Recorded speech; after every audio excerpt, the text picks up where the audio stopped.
Welcome to We Talk English. My name is Kashish, and I promise you in today's English lesson, all 50 of the English phrases and idioms I'm going to teach you are ones that I actually use in my English conversations. Now let's get started with 50 English idioms. Buckle in. Has anyone ever told you to buckle in? Maybe you were inside of a car. But if someone tells you to buckle in and you're not in a car, they're not talking about your seatbelt. They're telling you to get prepared to do something that's very difficult or challenging. When I took biology in college at the beginning of the semester, my professor told me to buckle in, and I had to study so much for that class. It was so difficult, so he was telling me to prepare for a challenging semester. When someone keeps just talking and talking, and you want them to get to the main point, you might want to say, cut to the chase. This idiom means get to the main point. Stop rambling. But you've got to be careful with this idiom because it can be a little blunt and rude, especially if someone you know cares a lot about what they're talking about. But you just want them to get to the point. Now, when you want to say that someone has thought of all the details of something and they haven't forgotten anything, you can say that they thought of the whole 9 yards. This is a very strange phrase because in the United States, we usually use measurements of 10. But I guess in this phrase we're saying the whole 9 yards, and pretty much all native speakers would know what we're talking about. When you use this phrase, people in the United States go all out planning weddings sometimes. They think of where they want to have the wedding, what it will look like, what food they'll serve the guests, what desserts they'll have, the whole 9 yards. Speaking of weddings, they can really cost an arm and a leg. This is a very old classic idiom, but it's still very common to use today. If you say that something costs an arm and a leg, it means it's very, very expensive. A wedding can cost an arm and a leg.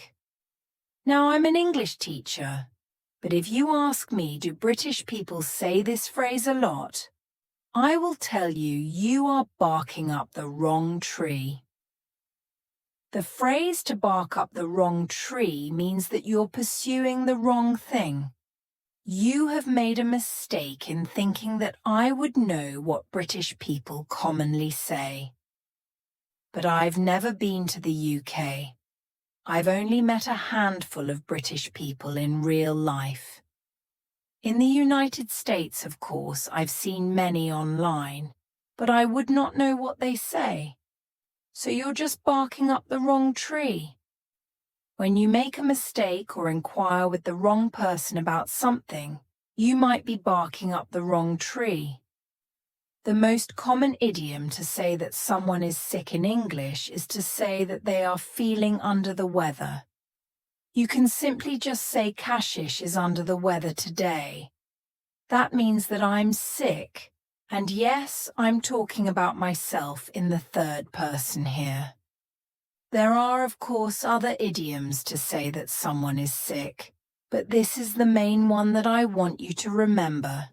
And it's a very kind way to say that someone's sick without giving too many details. Typically, we only use this phrase if someone is just going to be sick for 1 or 2 days. They just have a small flu or a small cold.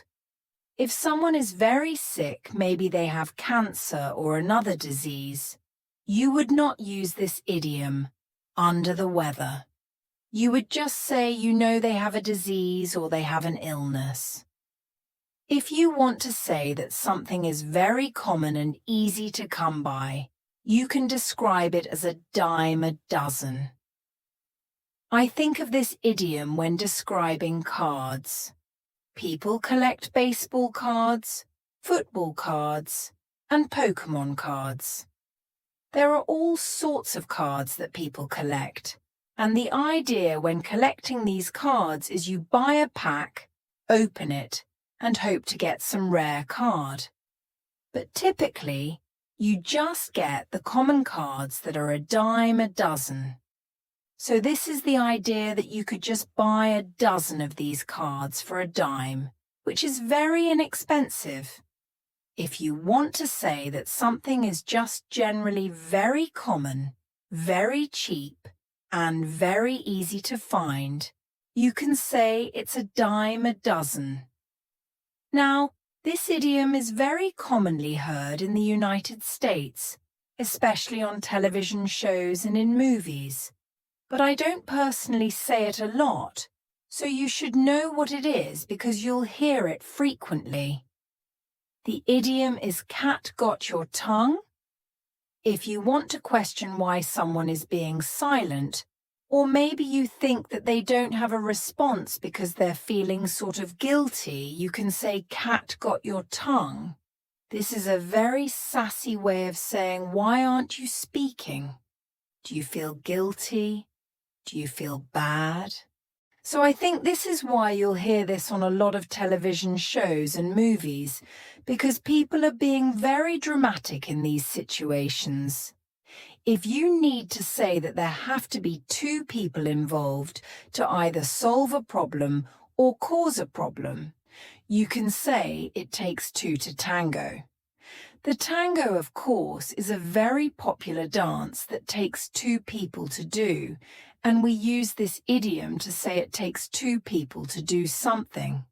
So I have two children, and if they are doing something and they're kind of getting in trouble, maybe one says, "It wasn't me," I'll say, "It takes two to tango." This means that it takes two of you to get in trouble together. You are both guilty. You could also say this to someone if you need their help. If you need the assistance of another person, you can say, "Well, it takes two to tango. Get over here and help me." It's kind of a funny phrase and it's used definitely more casually. If you are very tough and you like working out and exercising in the gym, I think that you'll like this next idiom, or very common phrase. The phrase is "no pain, no gain." Quite literally, when you're exercising, of course you're going to be sore after exercising very hard.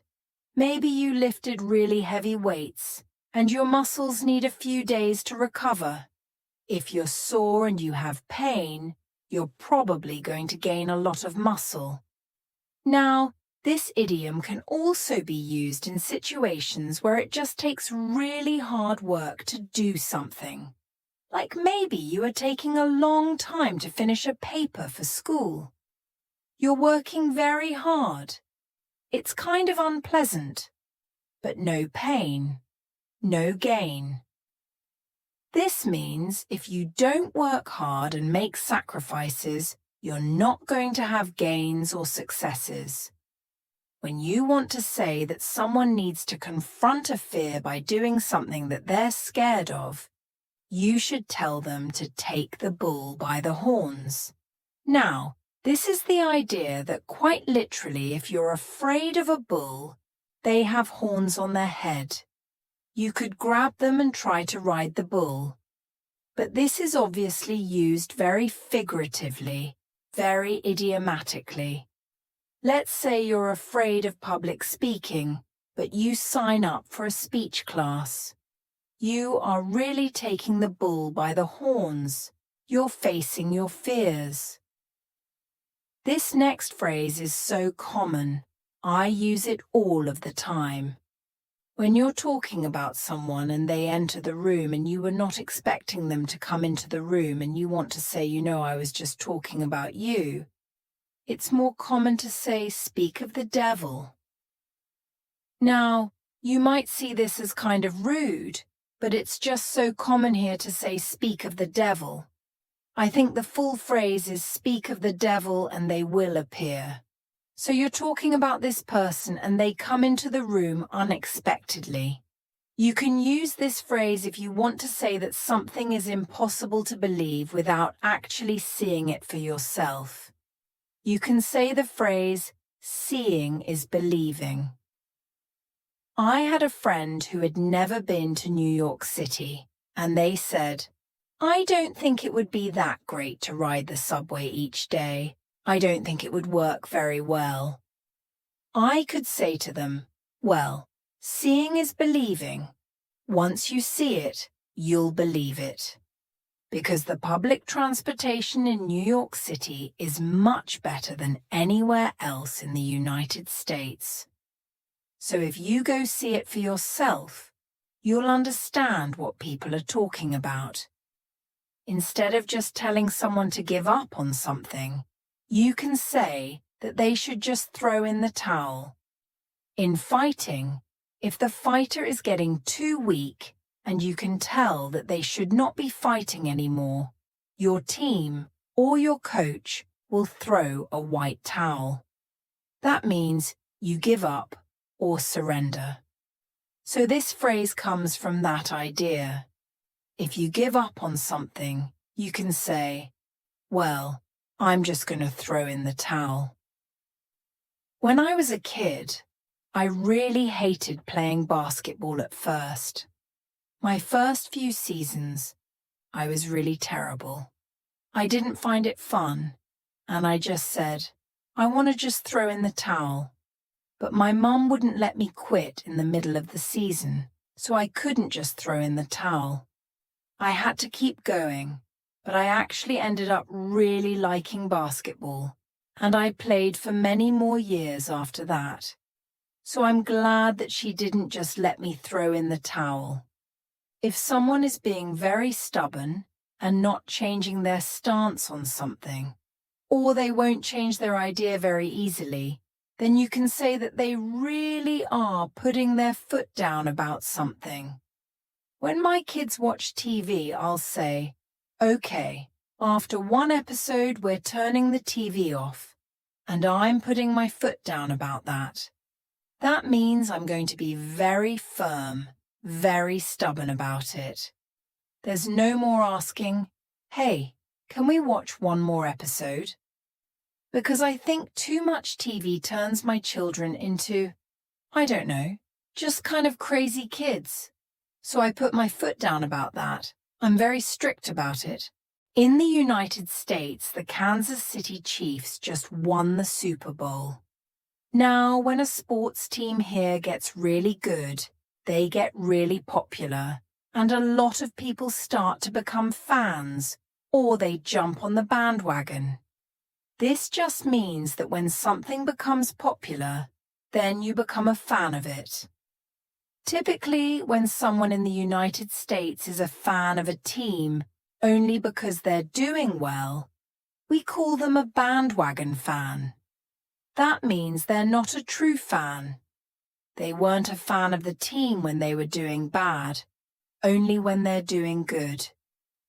You can use this idiom jump on the bandwagon when talking about other popular things, not just sports. If you're giving a presentation or a speech and something is happening in the crowd, but you just ignore it and keep going, you could say that you didn't miss a beat during your speech or during your presentation. We say this to someone when they just continue on without being distracted by something.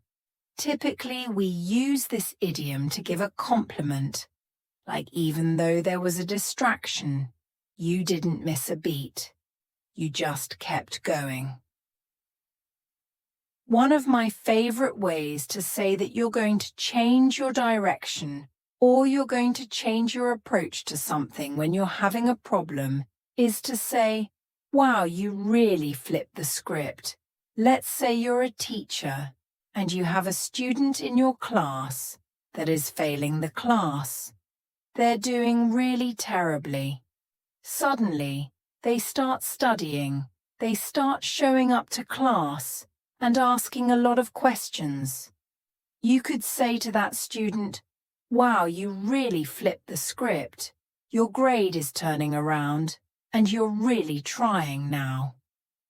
So this idiom, flip the script, means to just change your approach, change your direction, or even just change your attitude.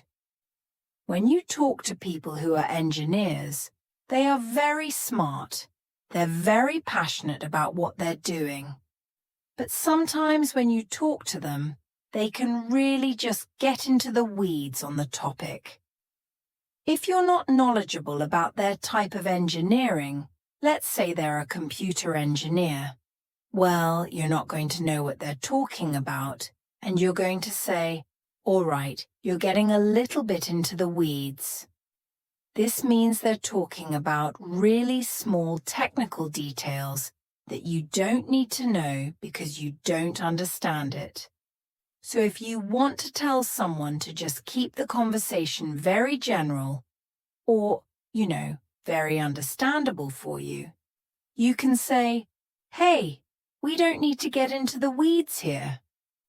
If you are romantically interested in someone, we usually say that's your crush. And you're finally going to ask them out on a date or tell them that you like them. You could say you're finally going to make a move. This idiom is used for love and dating, but you can also just use it whenever you're going to finally do something, take some big action on something that you've been waiting to do. You're finally going to make a move. Instead of telling someone to keep something in mind, which is also kind of an idiom, a lot of people will say, bear in mind. This is one of my husband B's favorite phrases. He uses it all the time, so I have to teach it to you. If you want to tell someone a story, but you also need them to remember a detail for the story to make sense, you'll use this phrase. Let me show you. Yesterday, I took my kids outside to play in the snow.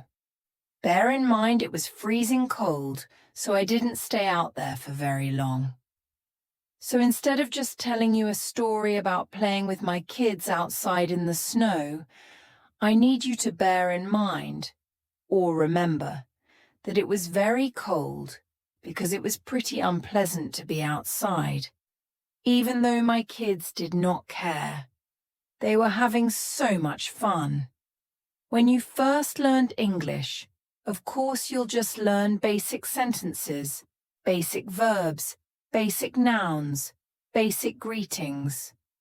But down the road, you'll need to know a ton of new idioms and advanced phrases. So this phrase down the road means that later in the future. It's very common to say, hey, down the road you'll need to do this. That means in the future you'll need to do this. It's kind of like thinking about driving. Your future is down the road. Before we had iPhones, of course, we only had just regular phones, and some people just had a home phone. But once we had iPhones, it was a total game changer for our entire life.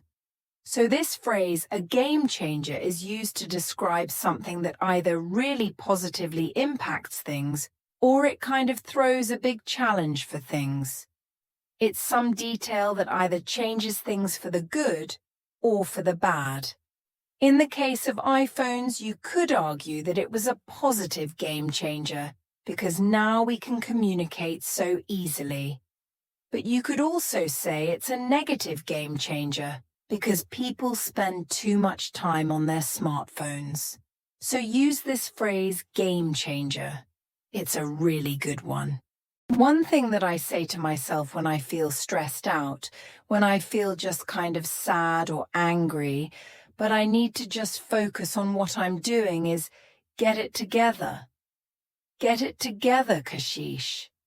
This means just, calm yourself down. Relax. You need to do some work. You need to get things done. So you need to be careful using this phrase with other people, because people can be very fragile in their emotions. And you need to, of course, be like, are you okay? But when someone needs to just focus, get their work done, even though they're sad or stressed out, you could say, "Hey, you need to get it together." This means figure out your emotions, try to calm down. If you want to say that something happened quicker than you expected or happened very fast, you could say, "before you knew it," or "before you know it. So I always thought it would take so long to become a teacher. But before you knew it, I had my own classroom and I had my own students. And then before I knew it, I was an online English teacher." Life just moves really fast. It means that even though things can feel like a long time, the time passes quickly, and before you know it, you're old. It's really important when you're making a deal with someone, especially if the deal seems really good, to ask, "What's the catch?" Or you could say, "There has to be a catch." So in this case, when we say there's a catch, it means there's something unexpected that will actually make the deal very difficult or very bad for you. And it's usually something that's very hidden. So sometimes in the United States, you'll see very good deals advertised for brand new cars.